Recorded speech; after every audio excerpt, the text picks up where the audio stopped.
அழக காக்கா காக்கா கவி மிக அழக நோக்கா நோக்கா நின்னரும் பிறக ஏதும் பிற இரண்டால் கருணை நீ செய்யும் எந்தாயே ஏதும் பிற இரண்டால் கருணை நீ செய்யும் எந்தாயே அப்பனே செய்யும் எந்தாயே அம்மையப்பனே நீ என்னை அப்பனே அம்மையப்பனே நீ என்னை அப்பனே அம்மையப்பனே நீ என்னை அப்பனே அம்மையப்பனே நீ என்னை அப்பனே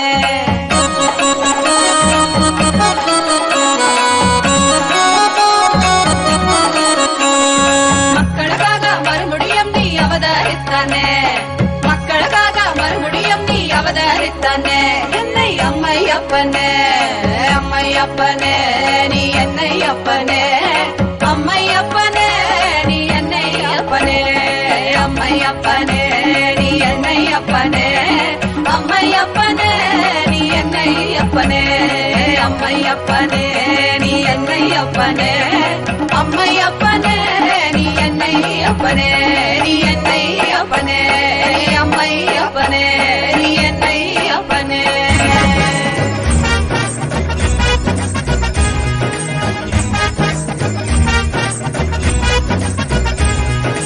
ஆறுபடை கப்பா ஓம் ஆறுபடை கப்பா நித்தியன் வாழும் நித்தியபுரி மலையே ஆறுபடை கப்பா ஆறுபடை கப்பா ஓம் ஆறுபடை கப்பா நித்தியன் வாழும் நித்தியபுரி மலையே ஆறுபடை கப்பா அறுபடை சக்தியின் ஒருமுக நித்தியனின் திருவடியை நாம் காண்போம் நித்யா திருவடியை நாம் காண்போம் நித்தியன் திருவடி கண்டு நோயற்ற வாழ்வினை பெறுவோம் நித்தியன் திருவடி கண்டு நோயற்ற வாழ்வினை பெறுவோம் ஆறுபடை கப்பா ஓம் ஆறுபடை கப்பா நித்தியன் வாழும் நித்தியபுரி மலையே ஆறுபடை கப்பா ஆறுபடை கப்பா ஓம் ஆறுபடை கப்பா நித்தியன் வாழும் நித்தியபுரி மலையே கேட்டால் தருவாய்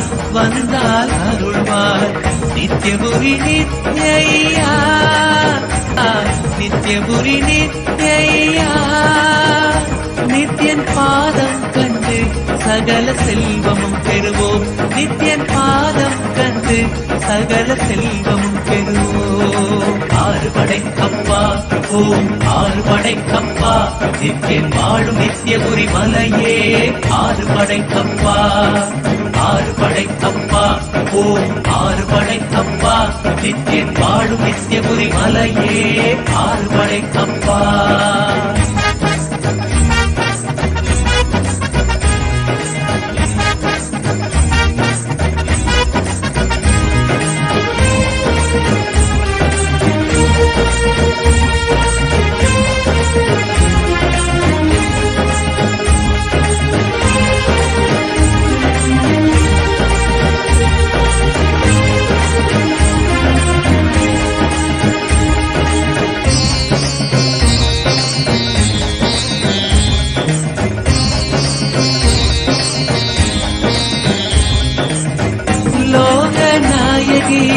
पुत्र नंदने नित्येश्वर रूपा नित्या नित्येश्वर रूपा उनै तंजम अடையும் பக்தரை காத்தருள்வாய் ஐயா உனை தஞ்சம் அடையும் பக்தரை காத்தருள்வாய் ஐயா ஆறுபடை கப்பா ஓம் ஆறுபடை கப்பா நித்தியன் வாழும் நித்தியபுரி மலையே ஆறுபடை கப்பா ஆறுபடை கப்பா ஓம் ஆறுபடை கப்பா நித்தியன் வாழும் நித்தியபுரி மலையே ஆறுபடை கப்பா மார்கழி மாதத்தில் குதித்த நித்தியனே நித்தியபுரி நித்யா நித்யா நித்தியபுரி நித்யா உன் பாதம் கண்டு நாங்கள் சரணடைந்தோமே உன் பாதம் கண்டு நாங்கள் சரணடைந்தோமே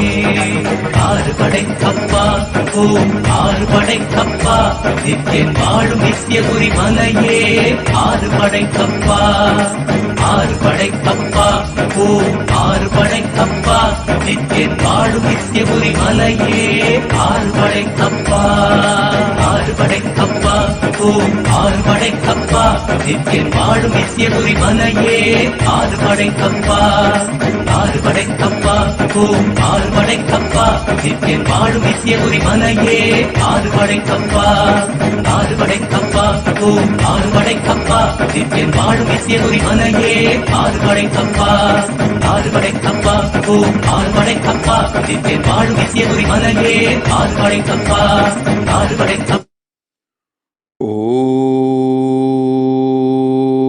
ஓம் நித்யானந்தேஸ்வர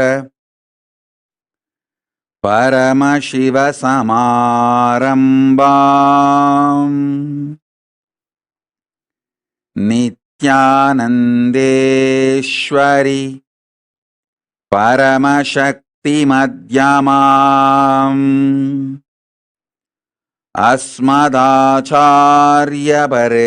अस्मदाचार्यपर्यन्ताम् वन्दे गुरुपरम्पराम्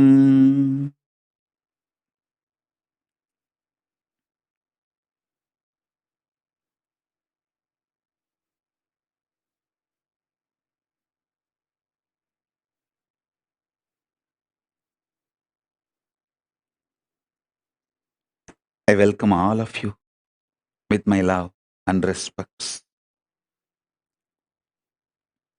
I welcome all the living and practicing Hindus from all over the world.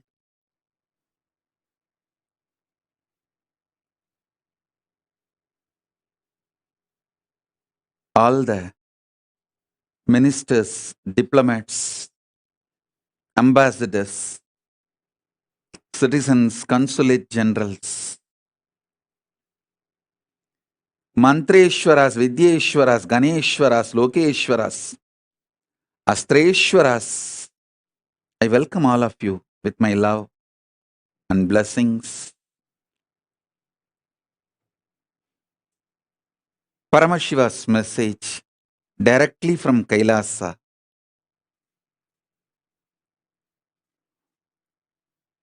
Fourth force, strong nuclear power,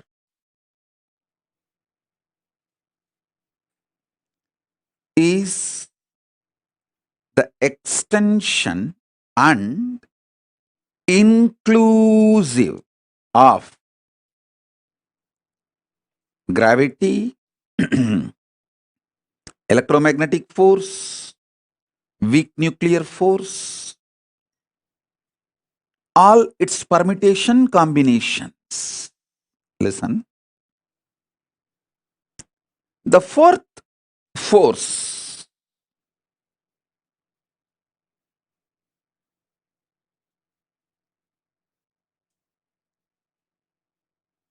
is not only extension,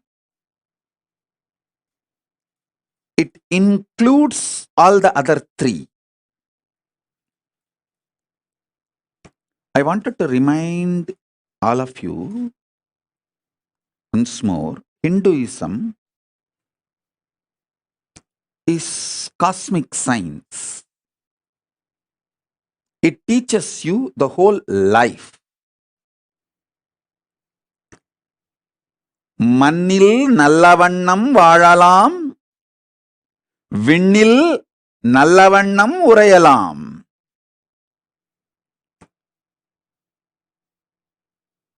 மண்ணில் வாழும் அறிவியலும் விண்ணை ஆளும் அறிவியலும் சேர்ந்ததே சனாதன Hindu தர்மம். Listen. A blissful, happy life with all the auspiciousness in this plane and the most auspicious, beautiful, powerful higher planes. Hinduism teaches you the science of this. It's a cosmic science. feel pride and feel blessed. You are born Hindu and or you have been given this powerful knowledge. You are the inheritors of this great powerful knowledge. One of the worst crime done to humanity is teaching humanity that you have only one life. No. Listen to this carefully. Listen to this carefully.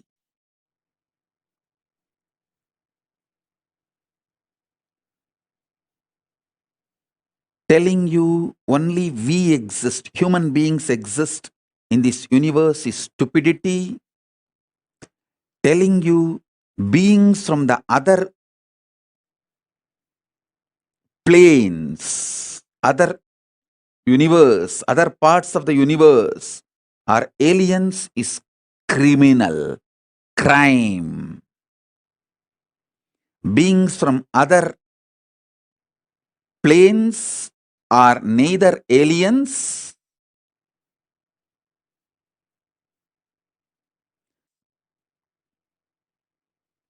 first of all, we are not alone on this universe. Second, beings from other zones and other universes are not aliens. They are our own version, little evolved.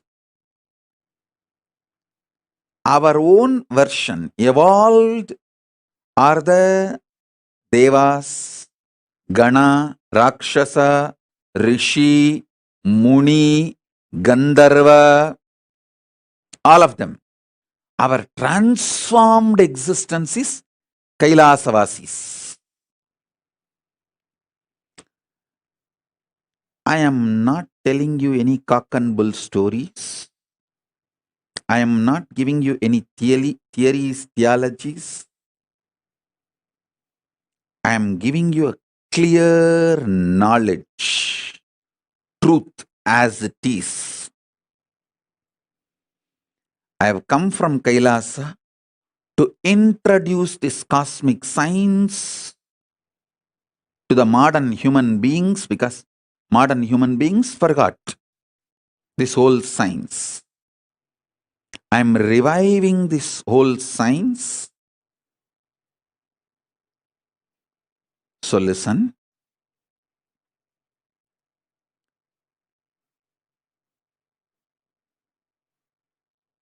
Last few satsangs I was talking about these four forces. Today I wanted to talk about fourth force and giving more understanding about the third force also.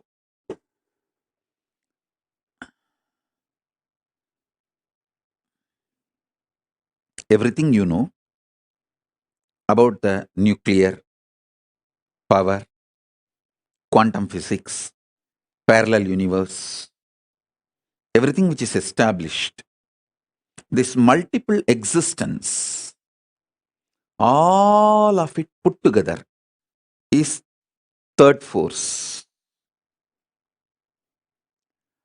Third force's imaginary fantasy extension.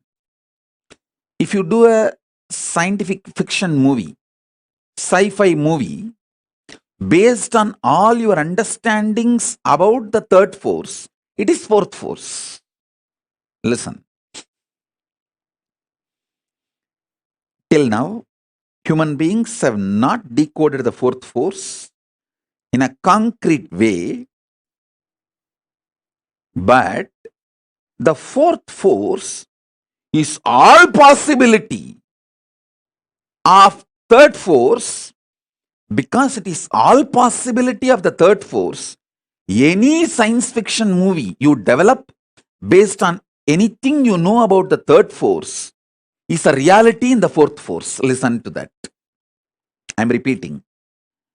Any fantasy imagination you develop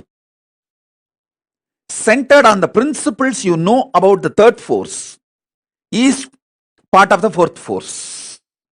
Because the fourth force is everything you can imagine as an extension, transformation, multiplication of the third force and more.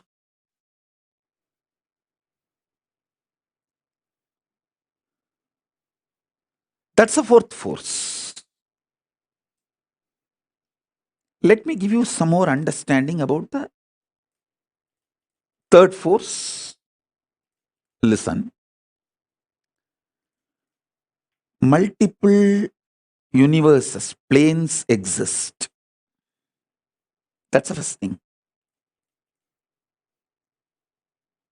Pitruloka is true. When you leave the physical body, you carry your sarira, the causal body, your deep-rooted patterns, and reach the Pitruloka and live.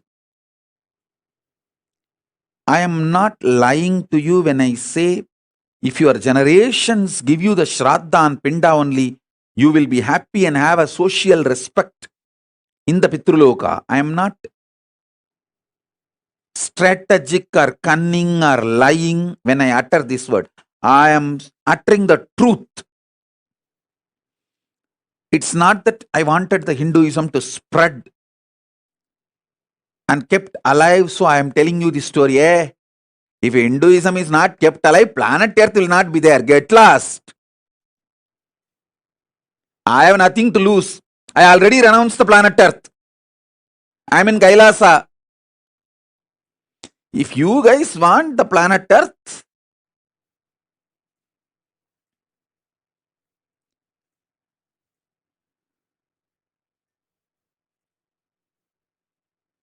I am here only to give you the truth as it is. Making it into the lifestyle is your responsibility. Listen. Especially the people who are already successful, having basic needs of your life fulfilled. Like you already have a spouse, kids, car, house, basic needs. All those people, those of you, it's your responsibility to create ecosystem for your next generations to understand, internalize the science of Hinduism, the cosmic science, the greater science, and keep it alive. I was so happy when I educated myself about this ISKCON's temple they are building in Mayapur. The temple of Vedic Planetarium, where they are describing the Vaishnavite Srimad Bhagavatam description of the multi-universes, the multiple universes, the different lokas.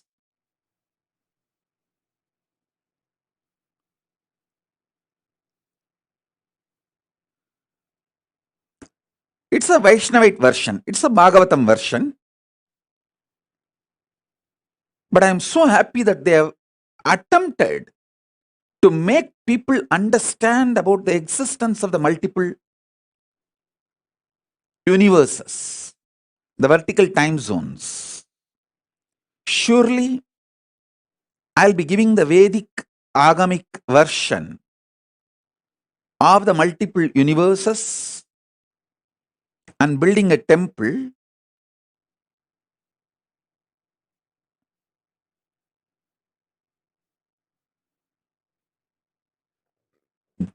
to showcase to all of you and show you experientially how each initiation and power manifestation you can experience those vertical time zones like Devaloka, Pitruloka, Tapoloka, Satyaloka, the lokas of Yakshas, Kuberaloka, Indraloka, Chandraloka, Suryaloka, the different planets and planes. So understand this truth. When I say Pitruloka exists,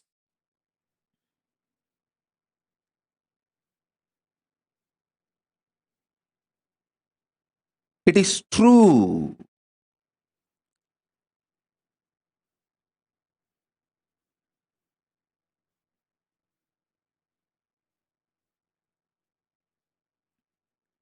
You are not accidental.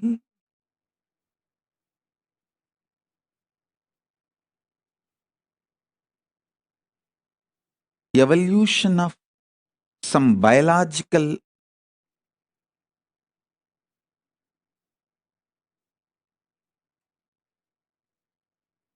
permutation combination, good or bad, right or wrong.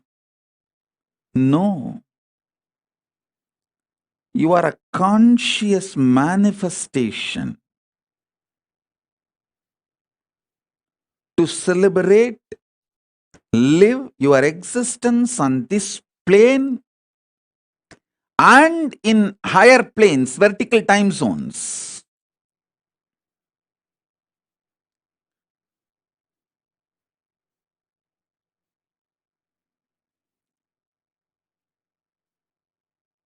I am giving you the truth and my vision to create an ecosystem where this truth can be lived and celebrated. This is my sincere effort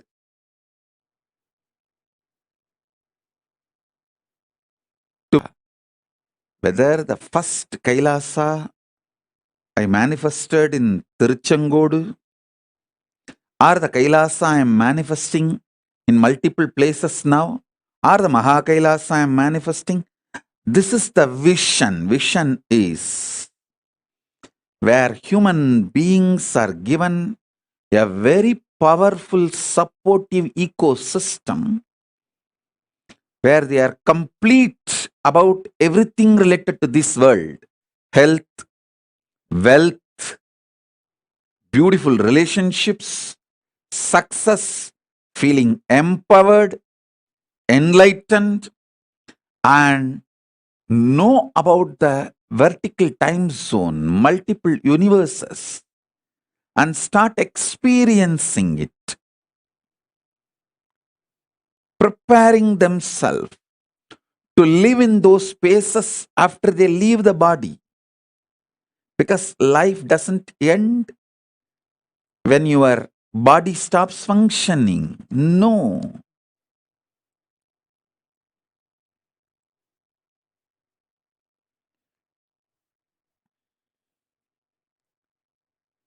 Life is so much more.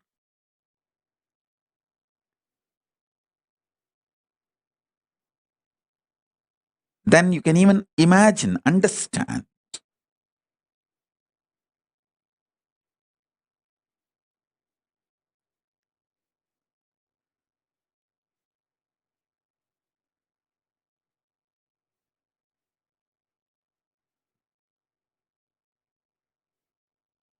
Theosophy Society, Arabindo Ashram,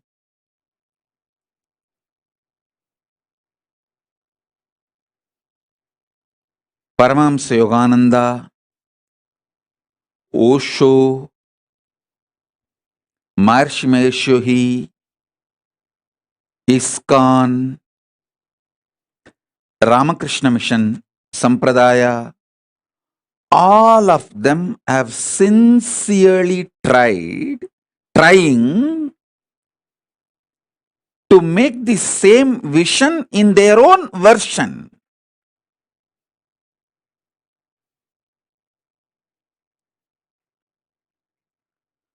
I am trying to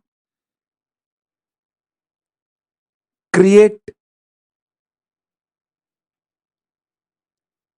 most updated, because now I know all the insecurities of these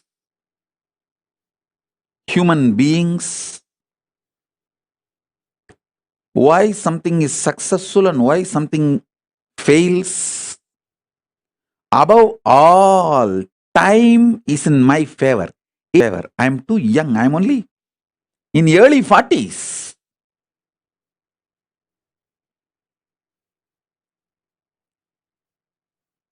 Whole life is in front of me. Already I have 41 Chaturmasya spiritual strength, 27 years of a spiritual socio experiences, working in the spiritual field with the society, 27 years of solid experience and expertise, 41 years of Chaturmasya, solid spiritual foundation, and I have my whole life ahead of me. This is the advantage I have. Let me express these truths so this vision can start manifesting in all of you. This third force and fourth force manifests in all of you. This is my vision for all my Kailasas. Whether it started in a container, I don't know how many of you know, the first Adinam, Tiruchengoda Adinam, started in a steel shed. That is why I always feel container is auspicious. Put container in any place, it will become Kailasa. Because the first Kailasa is container Kailasa. Only then the hut was built. There was a small steel shed which was used as a pump set, gifted to me by a devotee. That's when first I started staying. From there only I built the hut.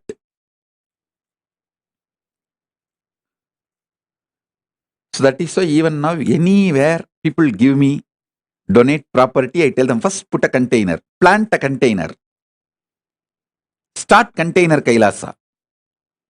From there it will evolve.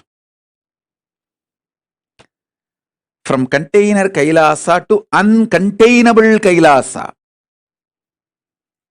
The vision is same.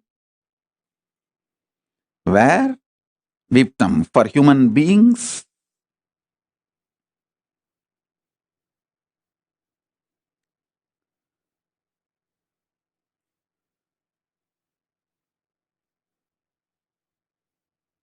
to have a healthy, wealthy, blissful,